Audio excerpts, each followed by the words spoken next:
Welcome to the Backdoor Fantasy Sports Podcast with Russo and Jordy.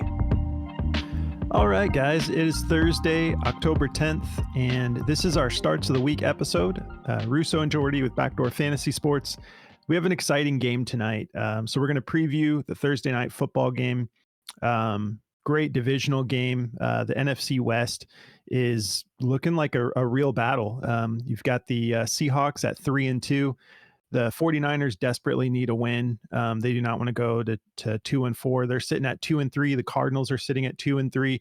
Cardinals just had an important win against the 49ers last week. So it's kind of crazy, man. The Rams are sitting there at 1-4. But Cooper Kupp's supposed to be back hopefully in a couple weeks, but you just never know. Like the Rams could go on a run. That's a rough start, but yeah. So anyways, really important game playing in Seattle. Seattle just lost to the Giants on Sunday. So this game has a 49.5 point over under. Should be fireworks, should be a killer Thursday night football game. We'll get into all that. We'll break all that down. But before we do, if you're new to the channel, make sure you subscribe, hit the notification bell, give us a like if you enjoy our content, drop us a comment. If you have any questions about fantasy football or daily fantasy, like DraftKings, Prize Picks, Underdog, any sort of questions on decisions you're trying to make, just drop us a comment. We get back to everybody. We've been having a lot of fun with it.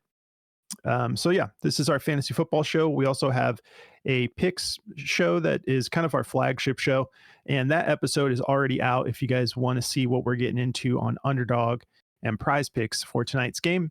If you haven't signed up for Underdog yet, they're a partner of ours. They've been awesome to work with, and they're just continuing relentlessly to improve their platform. It was already good, but they keep adding more and more to it. We're actually in Boosttober, which is all of October. They're going to be dropping boosts. So you make out your slip for Pick'em, you make your Pick'em entry, and then you can just throw, I think today they have a 31% boost that you can add to any slip, any entry. And they're going to be dropping one of those every day through the month of October. And I know that they're going to be dropping other specials too. But if you want to sign up for Underdog, use code Backdoor. They're going to give you up to $1,000 in bonus cash and a free pick to help you cash your first slip. Plus, you can take advantage of all these boosts and whatever discounts they continue to run through the month of October. And we're also partnered with Sleeper. So if you're watching this episode, you probably play fantasy football and you probably play on Sleeper. If you don't, I feel bad for you because Sleeper is by far the best. And, it was a little bit controversial, but Sleeper added this auto sub feature. I'm sometimes I don't like change. And when I first saw that, I was like, what? I was like really not a fan. And then we voted on it in our Dynasty League. Some people made some compelling arguments, kind of swayed me a little bit, like, okay, let's give this a shot. But we're very democratic about our rule changes in this Dynasty League that Jordy and I are in. And it's super competitive and we love it, but we voted on it and we ended up voting to do the auto subs. So now I love the feature. Now I think every platform should have it because it's not as much of a gimme as you would think. But anyways, Sleeper is the platform to be on for fantasy football, and Sleeper Picks is a blast. So if you're already on Sleeper or if you want to join Sleeper, Sleeper Picks is a lot of fun for DFS.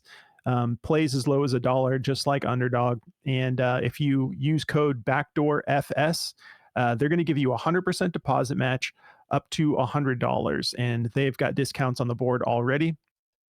So yeah, definitely sign up for Sleeper. Just make sure you put the FS at the end of that code. So Backdoor FS. All right, well let's preview tonight's game.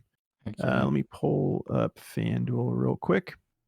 So yeah, okay, they changed the line just slightly, so it's a 48.5 point over under. 49ers favored by 3.5. Okay. This is going to be exciting. We've been getting a little bit spoiled with these primetime games. It's always hit or miss because it's such a bummer when you've got one game that you can watch and it ends up being a dud. Yeah. So we want We want a high scoring game. Yeah, I get the feeling that this is going to be a very run heavy game on both sides of the ball. I still think their receivers are going to get involved, obviously, but I think it's going to be a lot of clock management, a lot of, coach chess playing here. Or it's just going to be a Seattle and Detroit repeat where it's just this crazy shootout. That's what I hope for, as a fantasy player. That's what you want to see. You don't want to ever see like the 17-10 slugfest, but no, I don't. I don't want to see that tonight, and I don't think that that's likely. But you just never know. I don't think that San Francisco can win this game by going through Jordan Mason. No, personally, I think he'll be solid, but I don't think that can be the way they win. Personally, right. I agree. Yeah. And in that game against Detroit, the Seahawks surprised, I think, all of us. It ended up being a super high scoring game, but that defense missing 5 starters, still, they did not look like they just got ran through, like this is in Seattle too. Yeah. So. In Seattle, they're coming off that loss against the Giants. So, they're frustrated about that because they could be 4-1 right now. So I think, like you mentioned, though, these divisions are so tight. Like, holy crap. I didn't even realize till you mentioned it. Like, the NFC West is so close. You got the NFC East. They're all a win apart. It's like really, really close. Yeah. So these are important. And San Francisco cannot afford to go to 2-4. They're going to have to really bring it. But Seattle doesn't want to go. They have an opportunity, to keep the lead in the NFC West. So they're going to want to go to 4-2. I think, I expect the Seahawks to come out and be electric tonight and to be very aggressive. Ryan Grubb, the dude is aggressive as a play caller. He runs a lot of pass plays. He's been, featuring Kenneth Walker and Zach Charbonnet in the pass game as well. But he is an up-tempo type play caller. So I've been super excited for all things fantasy related to the Seahawks since Ryan Grubb got there.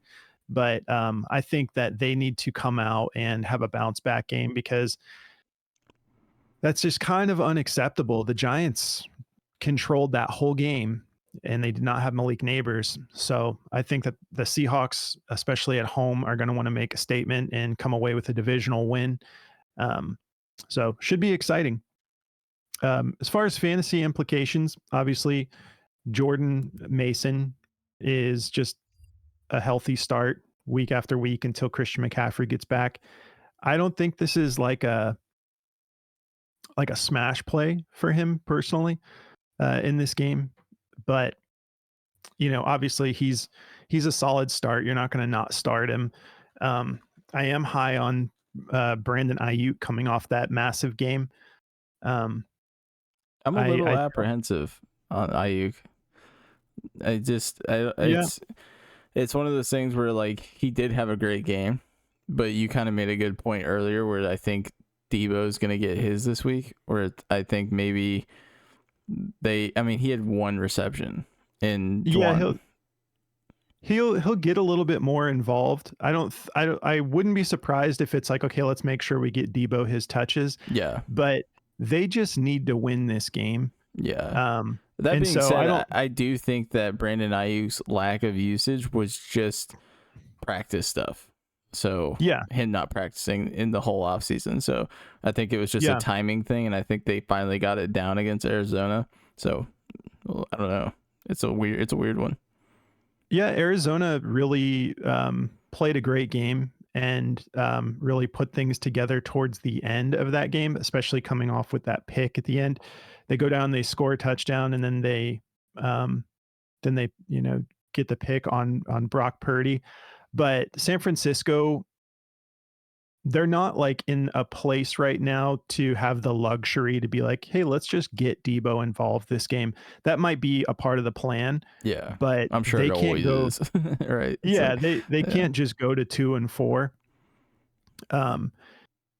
So I think that there's going to be a little bit of like win by all means possible, which is obviously like, you do that every week, but But yeah, it'll be interesting to see. I do think that there's going to be plenty of passing going on in this game. So I think Brandon Ayuk. Let me just double check. Actually, no. I was looking at his matchup earlier in this. We got time. Yeah, it's a little bit of a quick. toughie for sure. Seattle's cornerbacks are super solid. Let's take a look here. But yeah, I mean, like heavily targeted last week, and he pulled down like a good percentage of his targets. So what are we doing here? Okay. Oh yeah.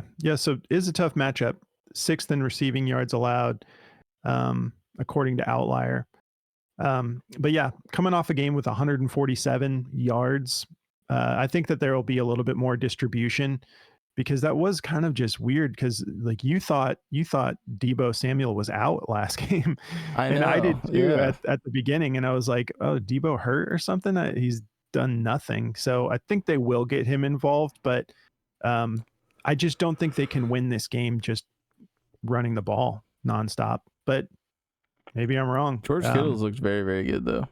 Like he's definitely resurged in that offense, and I think Brock Purdy's just getting better too, is what a lot of it is. Like Purdy's being more responsible with his targets and his attempts and like who he's getting the ball to. But you can almost count on it every time that they're in the red zone that they're going to take a shot at George Kittle right now. He's just too dang big and too dang athletic. Like we all saw him rip that ball down over 3 defenders in the one game. They went right back to that same play against Arizona, and it almost worked. Someone came in and just peanut punched it out right before he landed with it. And I mean, the Cardinals defense is really good. Like they gave up the one game where they looked rough, but man, they rallied to the ball so well. Like they're one of those defenses where it's like it's really hard to score on them. And with Seattle, I feel like their run defense is a little shaky, obviously, because they have so many injuries, but their cornerbacks are really tough. So tonight's really going to be a fun game to watch, because I don't know where the yardage is going to come from the Niners. We probably see a lot of Deebo running the ball too, but yeah, I mean, they do have a juicy matchup. Jordan Mason does, actually 25th in rushing yards allowed. Right. So yeah, maybe I've got this one wrong, but I don't think that.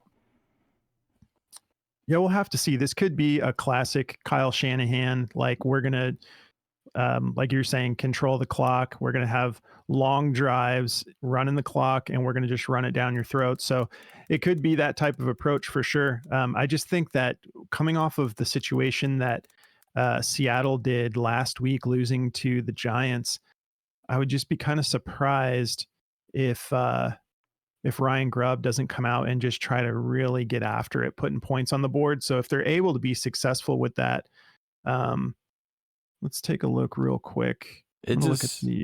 Like looking at the last couple games Seattle's played, it looks like they have a hole in their defense with the rushing.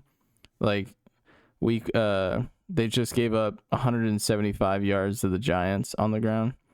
And they gave up 116 to Detroit in that game. So it's like, you know, Detroit, you expect that though. Yeah. With the Giants though, I mean, my goodness, they had, we saw the first drive of the game with Eric Gray just go right up the field with no issue. And then he fumbled the ball into the end zone, but then Tyron Tracy ate it up too. So it was like, you know, it's a little interesting. It seems like, you know, and then now you're going into Jordan Mason and a Deebo Samuel rush attack. So I don't know. It's a tough one. I think it's just going to be a really fun game, but I don't really know where the yardage is going to come from. Yeah, I mean, I just feel like Ryan Grubb is going to come out here and like get like Geno going. And I think I agree with that. Yeah. I think DK is going to be heavily targeted. Like 48.5 over under. Like Vegas is expecting this to be relatively high scoring, mid 20s, both teams, you know, so, but we'll see. I mean, I just I don't know. I believe in what the Seahawks are doing. Obviously, the 49ers want to make a run for the chip. It sucks that they don't have Christian McCaffrey right now, but excuse me. But yeah, the matchups are pretty interesting. This could actually be a pretty good Jordan Mason game, but I just don't think that he's looked as good. And the Cardinals, as a Cardinals fan, I love hearing you say that their defense is great, but I just don't believe it is. I think that they're better than they get credit for. Yeah. When I say that, I think they pass the eye test when it comes to like how hard they play. They obviously aren't technically in skill wise like, you know, a great defense, but they make up for it in other areas where it's like I think they do rally to the football really well. Like they do. They really do. Yeah. So it's just things like that. Obviously, Budda Baker is a stud. Yeah. And Gardeck, like I think that people like really don't give their defense enough credit, but they don't have any. They're not like stacked with huge names, obviously. Right. But yeah, like all that being said, Jordan Mason went for like it's just you have to get more creative, and they were pretty pass heavy, at least. You know, Ayuk went off last week, but yeah, Jordan Mason went for what, like 86 yards, which it's not a bad day, you know, but didn't get in the end zone. Yeah. I think if this is a good Jordan Mason game, then Geno Smith goes for like 40 plus pass attempts. Like if the Niners are running the clock, you're going to see Geno just slinging the ball left and right. Yeah. And I mean, the 49ers are good against the run and the pass. So it's going to be difficult, but that's what we thought about that, you know, that Detroit like game, that ended up being super high scoring. I think Seattle's O-line is a lot better than people think though, because Kenneth Walker was running through Earth-sized holes in the offensive line in that game against Detroit. So I think Seattle's rush attack is dangerous in this game too. I mean, Charbonnet and Kenneth Walker are super good. They are, and it a lot of it was, you know, just pass catching. Kenneth Walker with those, I think he had like eight targets and 6 receptions. So yeah, he only went. Okay, I'm thinking of the Giants game. Yeah, so yeah, he went for 80 yards against Detroit, and then 36 receiving yards in that game. And then the Giants, I don't know. I mean, like maybe it's just like things finally started clicking with their defense, but they were really shutting Seattle down in Seattle. It was a very impressive outing. Kenneth Walker's matchup against the 49ers. So they're 11th in rushing yards allowed and 26th in receiving yards allowed to running backs. So this is probably going to be a big Kenneth Walker game. Yeah. With the pass catching, because Ryan Grubb was saying that all offseason that he wants to get Kenneth Walker involved in the pass game. We kind of talked about that in the picks show. But anyways, yeah, will be exciting to see how this plays out. All I know is 48 and a half over under is pretty high for a Thursday night football game. Yeah. So yeah, as far as dissecting like what this is going to look like, I think we're going to need to see a little bit of everything. But yeah, obviously the run game opens up the pass game. So, all right, well, I guess that's kind of like a little bit of a sloppy breakdown. Yeah. But yeah, we can get into our starts of the week.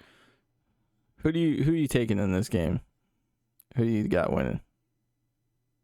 I think the Niners need it more, so I'm gonna say the Niners. The Niners do need it more. It's tricky because both teams got upset last week. Yeah. I don't know, man. You could take the Niners. I'll take Seattle because all right. I just that was a weird outing for Seattle against the Giants last week. Or the Giants arriving. Yeah, I mean, Is the Giants, Dable that's getting the thing. revenge? The thing is like, it didn't look like Seattle just like shot themselves in the foot. Yeah. Like, they were trying all sorts of different approaches, and the Giants just like their defense was really showing up. They've got so much talent everywhere, the Giants, that it doesn't make sense for them to look bad ever.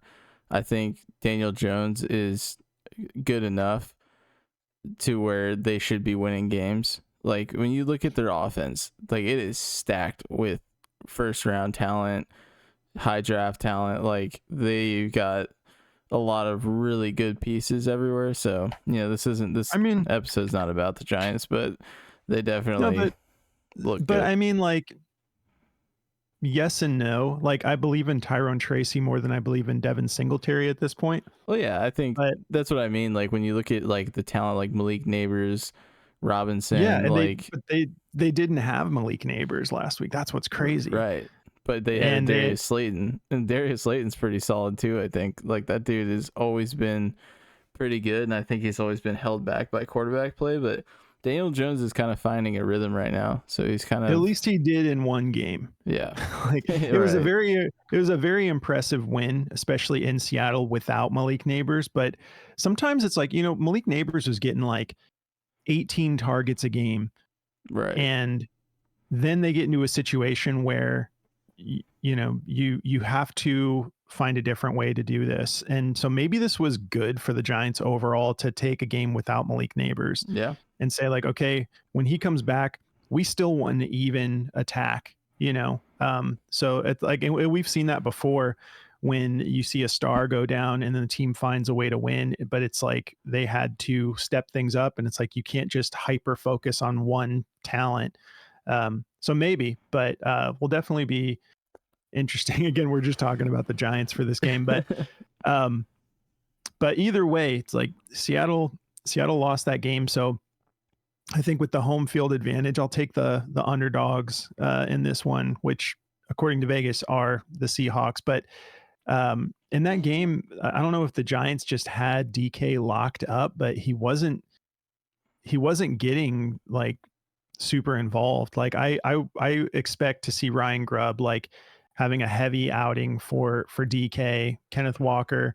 I'd like to see JSN, right up there in the mix.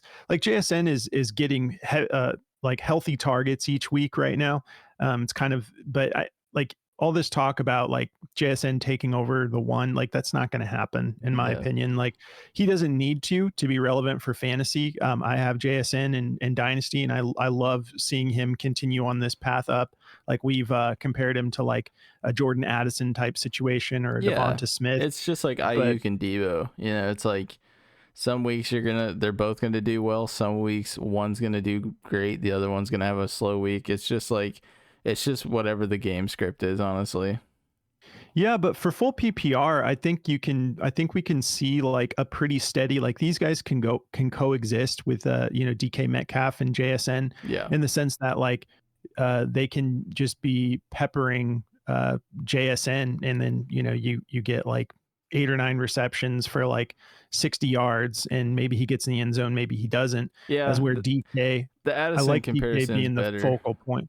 Yeah, I agree with your Addison comparison because the pass attempt situation is very similar to like they're more of a pass heavy offense, sometimes. So it's kind of like the opposite in the sense that DK, they've had situations before where DK's getting a bunch of like they're just moving him around and just letting him go get those first downs because he's so big, Yeah. But I could see like somewhat of the norm being like maybe JSN getting a few more receptions, but DK is getting the important downfield looks, as where with Jordan Addison and Justin Jefferson can be the PPR machine and still grab you a touchdown, still, get a bunch of yards. But Addison is a little bit touchdown dependent right now. Mm-hmm. But yeah, I'm super pumped. Regardless of how this plays out, it's nice to have this matchup on a Thursday night. That's for sure to kick off week 6. So, all right.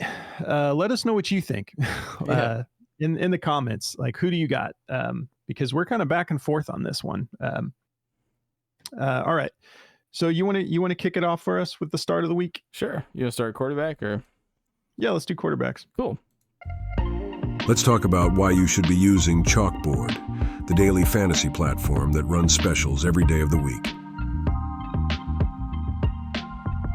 Build plays for as low as $1 and enjoy the wide variety of alt lines. The higher the line, the higher the payout. It's that simple. Once you've made your picks, you can go whole hog with their max cash option or insure yourself with their shield play option. Download Chalkboard on your Apple or Android device and use code Backdoor for a 100% deposit match. All right, so kicking us off for quarterbacks, I'm going to be talking about Kirk Cousins. I love this matchup for Kirk Cousins this week. I think it's going to be a good game. I think it's going to be a lot tougher of a game than people think, so I think he's going to have to throw more. If we look at the over-under for this game, let me just pull this up really quickly. But, it's Carolina's defense is a lot tougher than people think when it comes to passing. Right now, they are actually ranked 7th in passing attempts because that can mean a whole bunch of different things. Like they're down by a lot, so teams just aren't passing as much against them, obviously. But passing yards allowed, they're 22nd in passing yards allowed, but their run defense is a little solid, so people are passing on them more. So I think Kirk Cousins is going to have a great matchup here. He's favored to go over 251 passing yards. So to me, that's just, I don't know if we'll see another performance this year, like 58 pass attempts for 509 yards and 4 passing touchdowns. That was kind of a legendary game, honestly, from a quarterback. Like the last time I seen a quarterback pass for 500 yards was Tom Brady in the Super Bowl against the Eagles. So I mean, it's been a long time. But this the matchups here for Kirk Cousins is really good. We've got like I said, he 22nd in passing yards allowed. I just love this matchup for him. Just coming off of a massive game, I think it looked like he was finally getting Kyle Pitts going. It looked like they really were going with the pass attack in the last game. They really wanted to utilize all of their pieces in the passing game. So I think in a game like this, if Andy Dalton and them can keep it kind of close, we're going to see a lot of Kirk Cousins throwing the ball in this game. And, it's just a big matchup size problem. Action Jackson and JC Horn are not very big when it comes to size. So you've got these massive receivers for the Falcons, and I think they just match up stylistically really well against the Panthers. I think everyone has looked that way this year, but I think this is going to be a great game for Cousins. So he's going to be my quarterback start of the week. The over-under is not popping up for me right now. It's 46.5. 46. So higher than I was expecting. Yeah. And I think that could be because the Panthers score some in this game. I think Andy Dalton will kind of get it back in the groove a little bit because the Atlanta Falcons defense is not great either. So I like this matchup a lot. I really like Deontay Johnson in this game, assuming he plays, and I think it's going to be a really fun game to watch. So really liking Kirk Cousins for my quarterback start of the week. Yeah, that game, they're favoring the Falcons by 6.5. So I was, because my thing is like, this is such a soft matchup for Cousins. Yeah. Like he should be able to do whatever he wants. I was just like, wondering a little bit. Obviously, the Panthers, when they played against Chicago, that's a really tough matchup.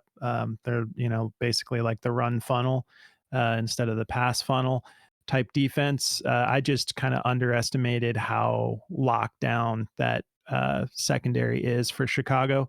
But if you saw like what DJ Moore, we talked about that first, that first touchdown pass that he got was so atrocious on defense. Like yeah, they gave up. I think Cousins can reap the benefits of yards after the catch, even when he's not like throwing bombs into the end zone in this one. But yeah, I think Darnell Mooney, Kyle Pitts, all those guys should have no problem. Hopefully Bijan as well. But cool. Well, My quarterback start of the week is going to be Caleb Williams. I like him to sort of continue where he left off. I think that the playing against the Panthers was a huge morale boost because, like we were just talking about with that DJ Moore catch, it was just too easy. So he was able to wheel and deal. This game has a 44.5 point over under. Chicago favored by just 1.5. This is I believe it's in London again. It's the 9:30 a.m. game. So we've got another early game this week. Let me pull up. Where are you at, Caleb? Yeah, so coming off that game, speaking of what Kirk Cousins may do this week, I think Kirk Cousins is in better form right now than Caleb Williams as far as like him being able to enforce his will. But Caleb in that game against Carolina went for 304 passing yards and 34 rushing yards.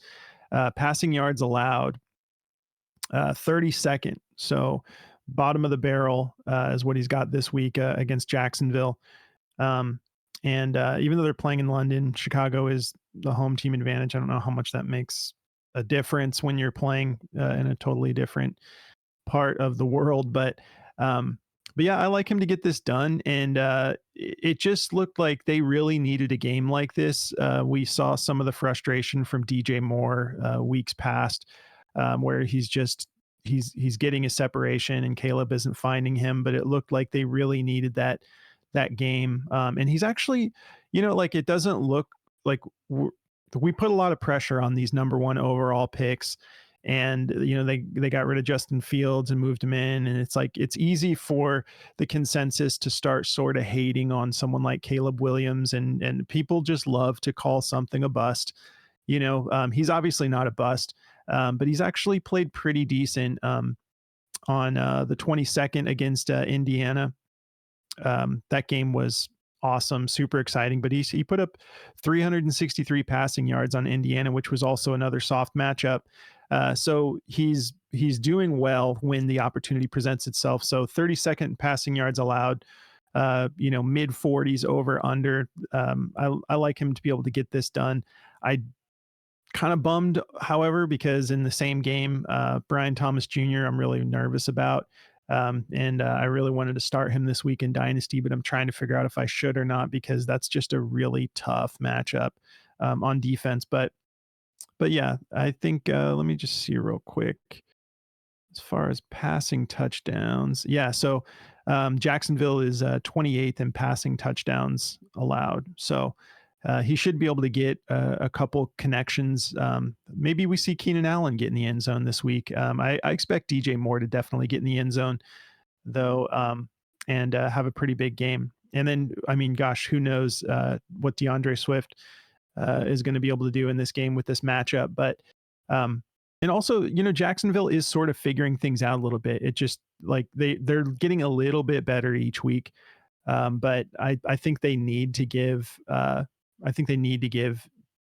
Tank Bigsby the start. I don't know if there's any news on that, but let him be the starter. I feel like he's earned it. I think I heard they're trading Travis Etienne.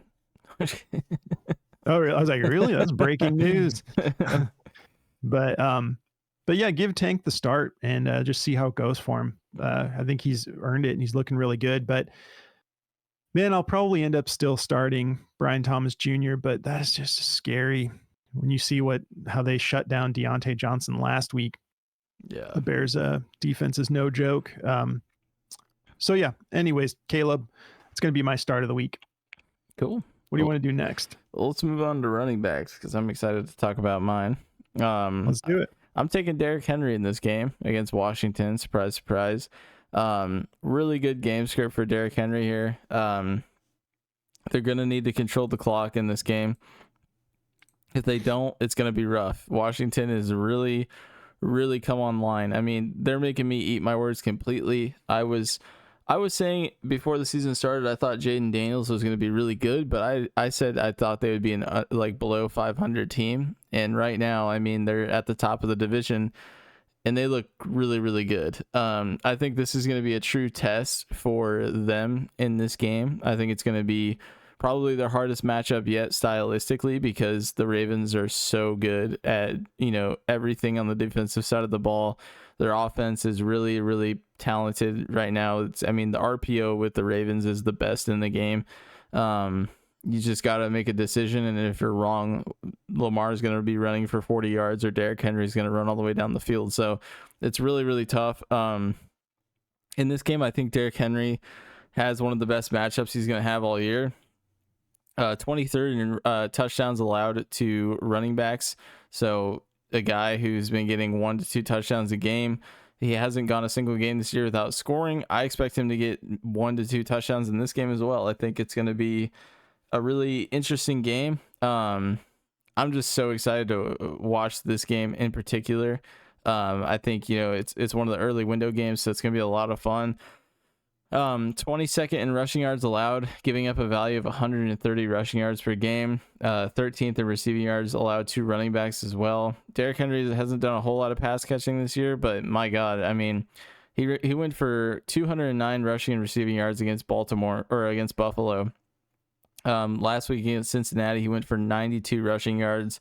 The week before that against Dallas, he went for 174 rushing yards. Like, the guy is just an absolute monster. People were writing him off thinking that this is going to be like a slower year for him, but he just looks like an absolute bull in a china shop. The guy is just completely unstoppable. If he gets to the second level of the defense, you're not going to get him down. He's just going to score the ball. So really loving this matchup for him this week. Really soft rushing defense. They're a really undersized defense too. It helps having pieces like Bobby Wagner in there, but their secondary is too small. Like, if this guy gets out into the second and third level of the defense, no one's bringing him down in this matchup. So I think it's going to be a really, really fun game. For some reason, my DraftKings Sportsbook isn't working, so I'm trying to find the over-under. 51.5. Okay, there you go. 51.5, the second highest on the week. Yeah. And so what I'm curious about is, like, they're playing in Baltimore. Ravens favored by 6.5, 51.5 over under. And it's like, do we see another game like we saw last week in that absolute crazy game against the Bengals? Yeah, I think so. Or do they try to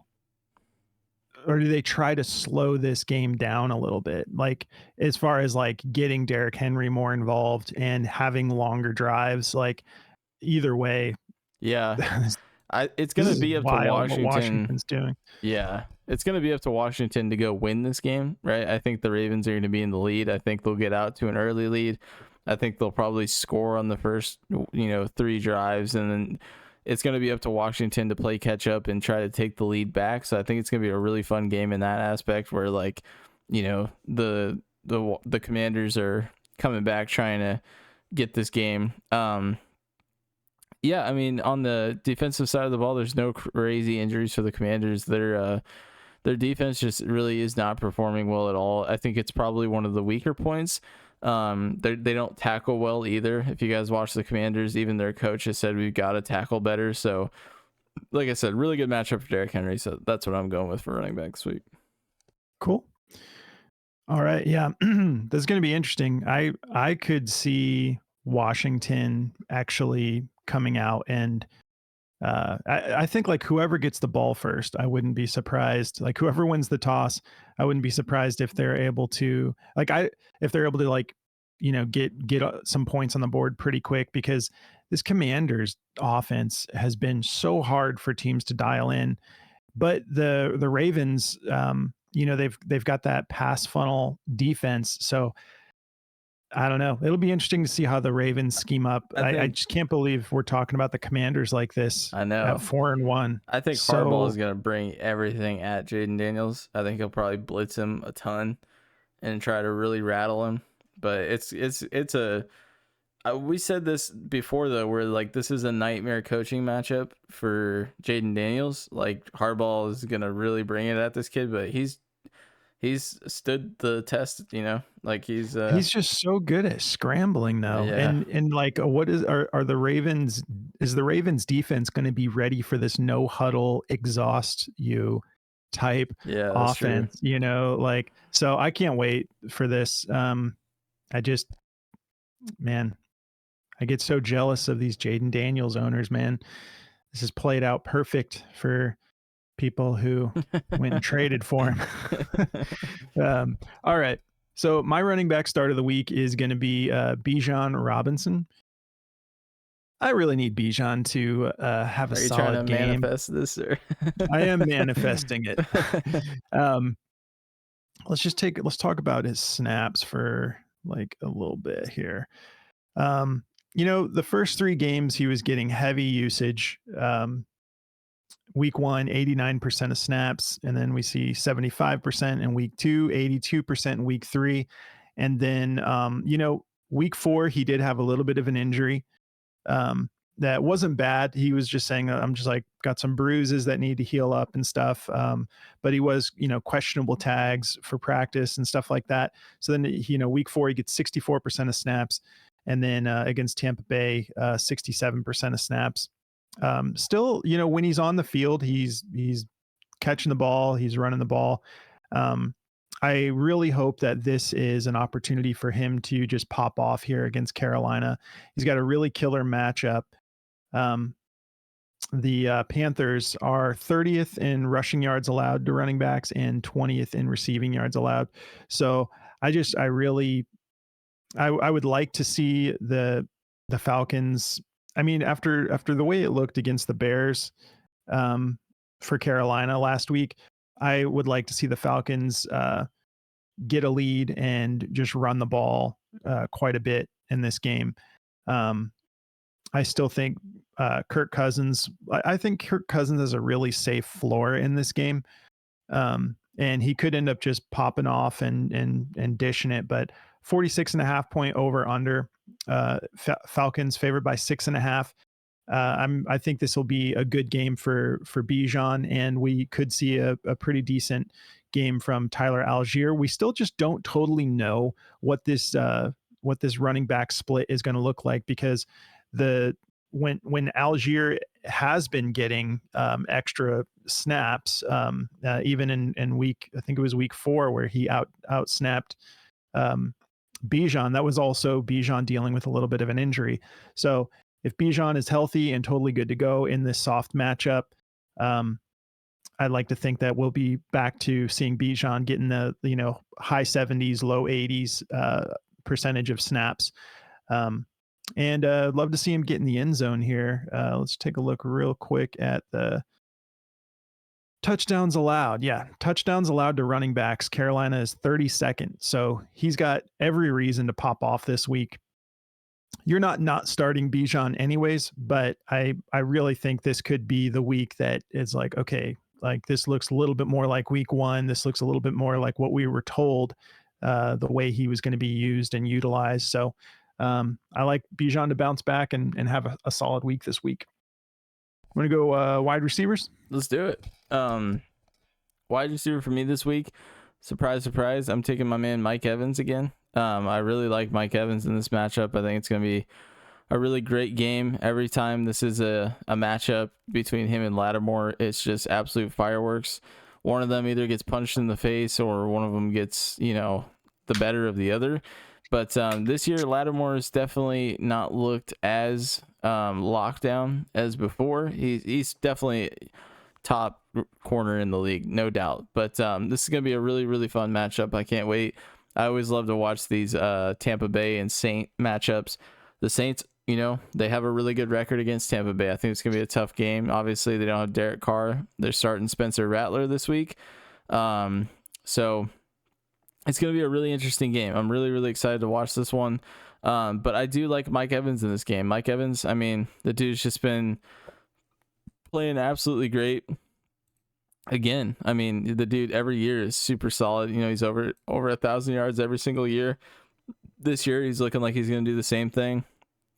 Last game against Atlanta, he had 62 receiving yards and 2 receiving touchdowns. Again, like I said, Atlanta's defense is not great against wide receivers right now, so it is a really good matchup for Deontay Johnson tomorrow. If you guys do have him, I'm probably going to start him over Brandon Ayuk. Tomorrow? Or are you talking about? Or Sunday. Sorry, Sunday. I was like, do we have another Friday game? I was like so stoked for a second. But Yeah, so really excited for this matchup. I think Mike Evans is definitely going to score in this game. I think it's going to be a really, really fun matchup. This is a game I definitely want a piece of. With that being said, New Orleans is fourth in receiving touchdowns allowed, but Mike Evans, every time he's played them, it's usually a very, very competitive game. He was held scoreless in both matchups last year. So I know you might think I'm crazy for taking this play. I might be in the end, but I really like Mike Evans in this matchup. I think Tampa Bay, they're red hot right now. Their offense is looking really, really good. And I really am excited to watch this matchup more than anything, but I love the whole Lattimore competitive thing. So really excited to see Mike Evans in this matchup. And that's who I want to be going with. Well, I hope you're right, because I have to start Baker Mayfield this week in Dynasty. He did great against me last week, so yeah, he did solid. This is just a really tough matchup. But when you look at some of these like rankings statistically, a lot can change even in a week. And if you look at the way the Saints looked against the Chiefs, they didn't look as, the Saints came out so hot first 2 weeks, but yeah, I wonder, man, like we also don't know how Spencer Rattler is going to work out. So 41.5 point over under, here's my question. Is Taysom Hill good to go? Because if he is, let me just take a look. Because if Taysom is good to go, they really need him in this offense. It's that he's still questionable. Questionable, the rib fracture. Did not practice. He ain't playing. Well, I would love to see Spencer come out and make a statement. This will be fun. I want to see him in an actual NFL game. But yeah, 41.5 point over under. Tampa only favored by 3.5. So Rattler's good, man. I don't know if you ever watched him in college, but the dude is a gunslinger. Everyone calls him like the Wish Patrick Mahomes, but he's really, really good. Like if he make comes, a wish. Yeah, if he comes out here and like throws for 300 passing yards and a couple touchdowns, we're all gonna be eating our words tomorrow. So the dude is, it's a fun matchup Tomorrow? Sunday. I don't know why I keep saying tomorrow. I'm like sitting over here thinking it's Saturday. I've not had enough coffee today. Well, yeah, I'm not saying I think Spencer isn't going to play good. Even in preseason and training camp and stuff, like he looked great. And I think he can offer this like sort of little spark that they might need. And he's pretty mobile too, isn't he? He's like decent on his legs, like on his feet. Cool. Well, yeah, I can't wait to see how that pans out though with Spencer. And they actually, even when their other quarterback is like Rayner or something like that, even when he came in relief of Derek Carr, like it didn't look too bad. Like he looked pretty decent. Like he maybe had a chance to get this thing close at the end there. But all right, well, my wide receiver is going to be DJ Moore. I like him to keep getting this done. I think that this connection with him and Caleb Williams is really what Chicago wants long term. And it seems like it's getting better week after week. Let's see. Last week he ended up getting 5 receptions and turned that into 105 yards. And what did he have? 2 touchdowns? Yeah, 2 touchdowns in that soft matchup against Carolina.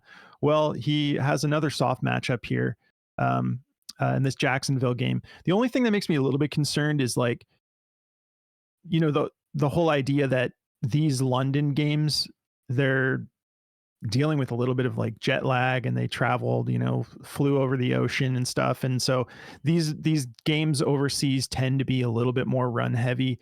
But he's got a very soft matchup for wide receivers. Jacksonville is 30th in receptions allowed.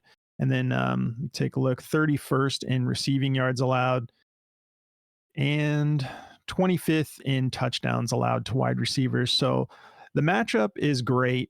He's clearly the wide receiver 1 for this team. Let me take a look at this over under. So 44.5 point over under. Yeah, we talked about it earlier. I do like him to be able to, like, this should be decent scoring game, and Jacksonville is in a position where they're trying to get things figured out. They still don't look great, but they look like they're improving a little bit more each week. So I like DJ Moore this week. I like him to continue where he left off. He's obviously super athletic, super fast, great route runner, really good with yards after the catch. So I think they find ways to get him the ball, and that goes hand in hand with the Caleb Williams play that I had at quarterback. All right, who do you got at tight end? Yeah, so this week I'm going with Zach Ertz. I think it's going to be a great week for Zach Ertz.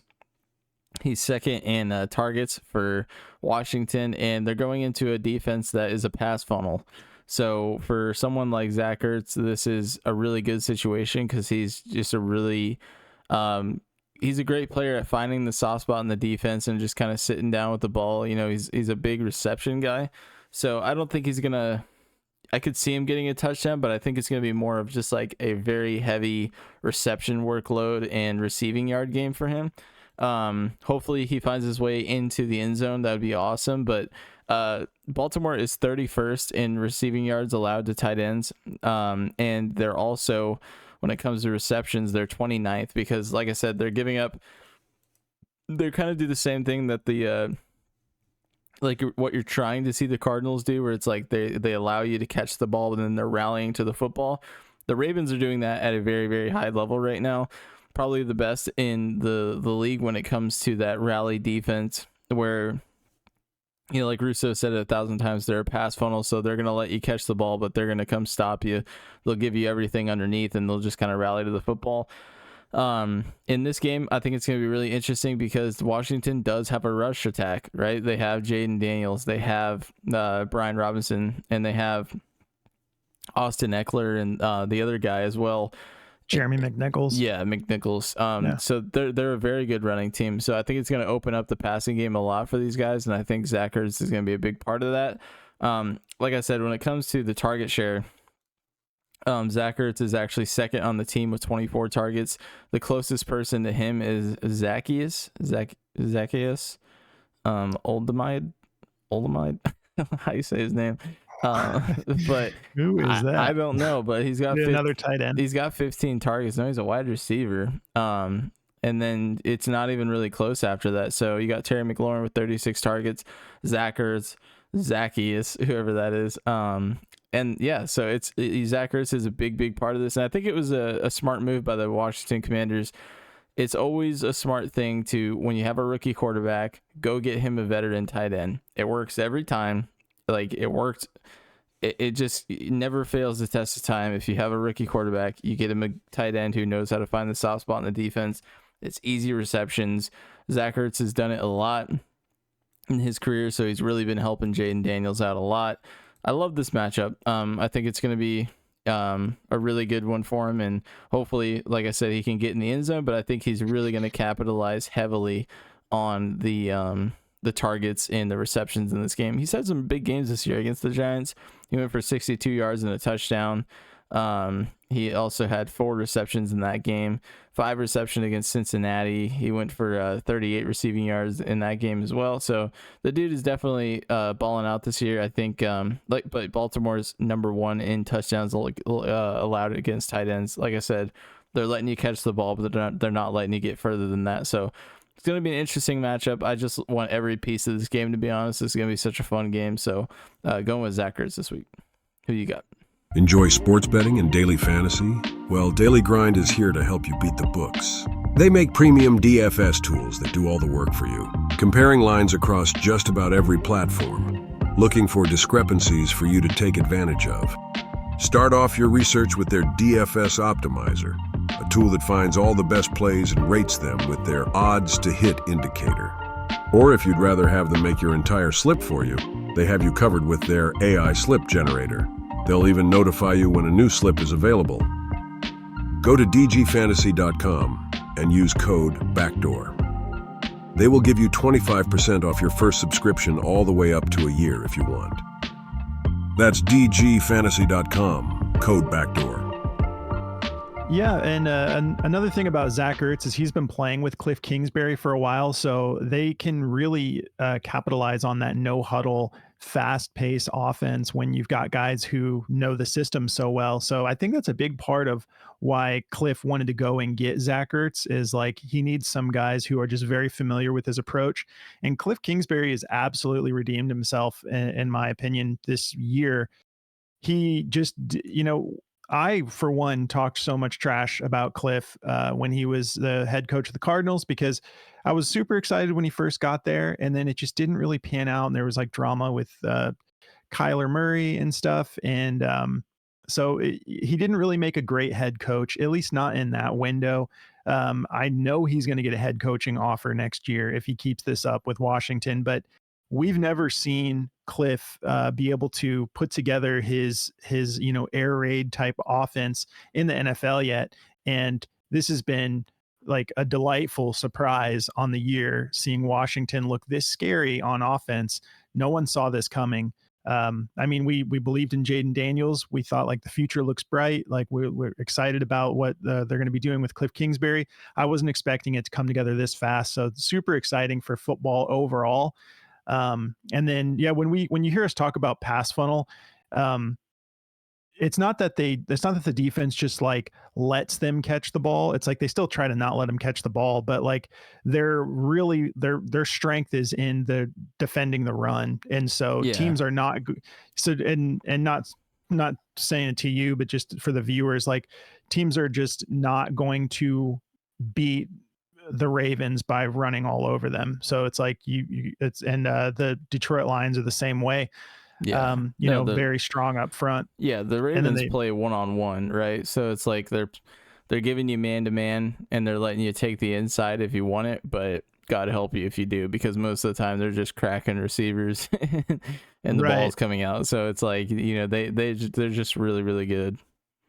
So, all right. Well, but yeah, I like Zach Ertz this week too, because I mean, there's this offense in general, when you take players from a fast paced, like no huddle type offense, they're getting so many plays per game. So your fantasy players are getting that many more opportunities to put points on the board. It gets pretty simple when you think about it. But all right, so let's wrap this thing up. My tight end start of the week, I'm going to be running it back to back with Tucker Kraft. Loved him last week, and he really popped off. I was excited for him. I wasn't expecting he definitely exceeded my expectations. He ended up going 4 receptions. Dude is looking like a monster with yards after the catch. 4 receptions for 88 yards and 2 touchdowns. Just a monster week. This matchup against the Cardinals is not the easiest. It's also not like the scariest. This should be a high scoring game though. 47.5 point over under. Green Bay favored by 4.5. Green Bay will be playing at home. But we saw what the Cardinals just did to the 49ers in San Francisco. So I really hope my Cardinals can get this done. But I like Tucker Kraft. Like I know that I know the Cardinals have improved a little bit as far as defending tight ends this year, but there's still a soft spot there a little bit. They're only 16th in receiving yards allowed in or to tight ends specifically, and then 12th in receptions allowed to tight ends. As far as touchdowns go, can't be, well, yeah, actually decent, 12th. So they're just super middle of the road. But yeah, I like him to get this done. I think he proved what he's capable of, and we know that he doesn't need like a whole lot of touches to be relevant. Obviously, I can't guarantee he's going to get into the end zone twice. That's not going to happen every week, but he had a great game against Minnesota too. He got in for a touchdown against Minnesota when they played on the 29th, ended up going for 53 receiving yards on 6 receptions. So I think that there's no more talk between, like, they've got 2 tight ends they like to use with him and Musgrave. I think he's he's clearly, Matt LaFleur has liked him a little bit more this whole time. We've seen that even going back to last year a little bit. They are both athletic and fast and solid tight ends, but Kraft, I think, just has a better like football IQ. He seems to be making the right decisions when he gets his opportunities. So I love throwing him back in my lineup. I'm actually pretty bummed I don't have him in Dynasty because I mean I've got Trey McBride, so I'm not that bummed. But this is a player that I think things are just going to keep getting better for him moving forward. They're kind of really establishing what this looks like. It's not looking as interchangeable with the pass catchers as it was last year. We got a little bit of drama with Romeo Doubs, missing practices, getting suspended. We got Christian Watson still not healthy. So I think that it's going to be Jaden Daniels, and we got Dontavian Wicks, who has a lot of potential, but like we talked about in the waiver show, is this a little bit of a Quentin Johnston type situation, because the dude gets a bunch of targets and is not coming down with the ball, but he's super explosive when he can catch the ball. But so a lot of question marks. I think that the two most consistent pass catchers right now are Jaden Reed. I don't know if I said Jaden Daniels, if I did earlier. I'm talking about Jaden Reed, but I think their two most consistent options are Jaden Reed and Tucker Kraft, and I think that he'll be heavily involved in this game as well. So that's going to be my tight end start of the week, running it back to back. That's going to wrap up the show, though, guys. We appreciate you tuning in. Make sure you give us a like so we can grow the channel and get Jordy super stocked up on coffee over there. And definitely check out our picks show. And don't forget to follow us on X and Instagram and everything. All of that is in the link in the description, but we've been posting extra content on our socials. But we really appreciate you guys tuning in. Have fun. This should be a really like a real treat of a game tonight on Thursday night. And we'll catch you in the next video. Good luck, guys. Thanks for watching this episode of the Backdoor Fantasy Sports Podcast. Don't forget to like, subscribe, and drop us a comment. You can also find us on all platforms at Backdoor FS.